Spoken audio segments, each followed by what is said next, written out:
नमस्कार मंडळी, आज आपण आलो आहोत देहू गावामध्ये. आता आपल्याला समोर दिसत आहे ते आहे 14 टाळकरी प्रवेशद्वार.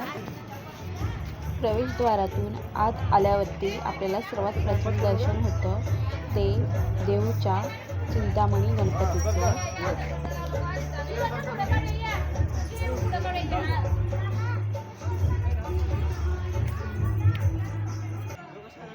आता आपल्याला समोर दिसत आहे ते जगद्गुरू श्री संत तुकाराम महाराज संस्थानचं मुख्य महाद्वार आहे. भव्य आणि मोठं असं महाद्वार आहे. महाद्वारावरती गरुडावर विराजमान झालेले संत तुकोबाराय आपल्याला बघायला मिळतात.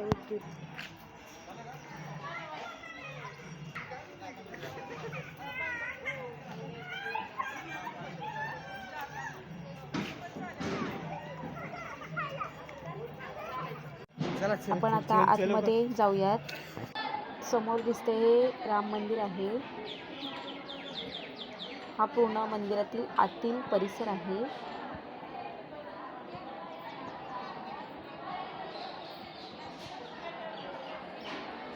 जे का रंजले गांजले त्यासी म्हणे जो आपुले, तोची साधू ओळखावा देव तेथेची जाणावा. संत तुकाराम.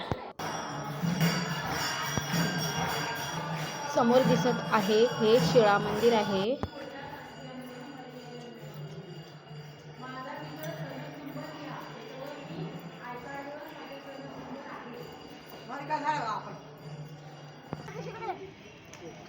आता आपण संत तुकाराम महाराजांच्या वैकुंठ गमन स्थानाकडे आलो आहोत.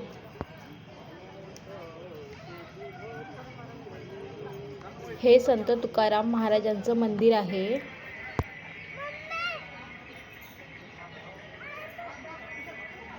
मंदिराच्या गाभाऱ्यात तुकोबारायांची हातात वीणा आणि चिपळ्या घेतलेली उभी मूर्ती आहे, तर पाठीमागे विठ्ठल रुक्मिणीची मूर्ती आहे.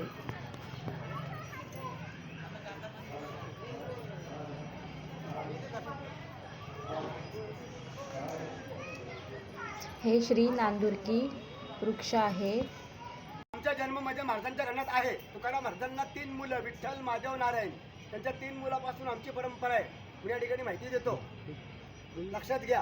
तुकाराम महाराज झाडाखालून सदैव वैकुंठाला गेले. ध्यासकाठ वैकुंठाला गेले हे महाराजांचं मुख्य दर्शन आहे. आता वैकुंठ म्हणजे काय लोक विचारतात. ते समर्थ कमान दाखवले, ते भांडुरंगाचं वाहने जोडू पक्ष, ते साक्षात या ठिकाणी उतरलं. तुकोबारा त्या पक्षापासून देह घेऊन गेले, त्याला वैकुंठ म्हटलंय. आणि हे जी झाड आहे हे तुकाराम बीजेच्या दिवशी आपोआप हल्ल्याचं होळी झाली की दुसऱ्या दिवशी तुकाराम बीज असते. ह्या ठिकाणी 4 ते 5 लाख यात्रा भरती. 12:05 हे झाड आपोआप हल्लाचं दिवसा. आणि ज्या ठिकाणी तुकाराम महाराजांचे ग्रंथ बुडवायला सांगितले रामेश्वर भट्टाने, ते ठिकाणी इथून 1 मैलावरती आहे. पण तिथली शिळा तुकाराम महाराजांनी 13 दिवस उपोषण केलं. शिळेवर बसून 13 दिवशी माझे ग्रंथ कोरडे आले. तुम्ही गावात गेला तिथे पाहायला मिळतील. तिथे पांडुरंगाची स्वयंभू मूर्ती आहे. पंढरपुराहून देव्या ठिकाणी आलेत. तुकाराम महाराजांचे पूर्वज होते विश्वंभर बुवा, त्यांची वारी होती पंढरीची. त्यावेळेस त्यांचा उत्थान झाला. मी विठ्ठल आंब्याखाली आहे. त्यावेळी ते आपण जर या ठिकाणी आलो, आपल्याला देहू आणि पंढरी दोन्ही क्षेत्र इथे घडले जातात. तिथं त्यांचं राहतं घर पण आहे. ज्या ठिकाणी महाराजांनी अभंग लिहिले एकांतवासी, तो भांडारा डोंगर इथून 3 मैलावरती आहे. हे तुकाराम महाराजांचं वैकुंठ स्थान. तिथून वैकुंठाला गेले आणि 3 वेळा परत आले. एक संताजी जगणारे तिली समाजातले, त्यांच्याकरता तुकाराम महाराजांची मुलगी भगीरथबाई तिच्याकरता, आणि संत निळोबाराया त्यांच्याकरता. संताजी जगण्याकरता कसे आले, ते महाराजांचा उजवा हात होता. त्यांनी महाराजाकडून वचन घेतलं, म्हणले महाराज मी जर मेलो तर माझ्या देहाला तुम्ही मुठ माती द्या. तुम्ही जर अगोदर गेले तुमची मी सेवा भागीरथी करी धावा. उडी वात टाकली, मच्छेवर झेलली. पांडुरंगाने मच्छावता धारण धरला, तिला ते तारलं गेलं. आणि संत निळोबाराया ते आहे तर पारनेर तालुका नगर जिल्हा पिंपळनेर त्यांचं गाव आहे. निळोबाराया इथं आले. तुकाराम महाराज इथं नव्हते. तुकाराम महाराज वैकुंठाला गेलते.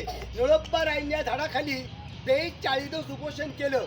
बिगर अन्नना पाणी घेता स्वतः देव आले भेटायला. पांडुरंग म्हटले देवा मी तुझ्याकरता नाही आलो, मी तुला केलाय उपदेश्वर देवाला. येथे तुझं लागी बोलाविले कोणी, प्रार्थना वाचून आला शिका. परलात कैवरी दत्ताची दंडया स्तंभी देव राया प्रगटोणी तैशा परी संकट नाही मजला तरी का फुकट श्रम केला निळा म्हणे आम्ही न ओळखुजी देवा तुकड्याचा धावा करीत असे असा निळोब्बराने देवाला उपदेश केला. देवाला प्रश्न पडला. देवाने तुकोबाला वैकुंठाहून परत आणलं. निळोब्बरायाची ते 42 दिवस पूर्ण झाले. मी महाराजांच्या घराण्यातला इथं पुजारी आहे. इथं पांडुरंग थोडा अभंग असा आहे, आम्ही जातो तुम्ही कृपा असू देवी सकाळला सांगा विनंती माझी वाढवे झाला उभा पांडुरंग वैकुंठास रंग बल तंत्र काही अमस्य पावला कुडी सहित झालं गुप्त तुका थोडक्यात तुकाराम महाराज जय.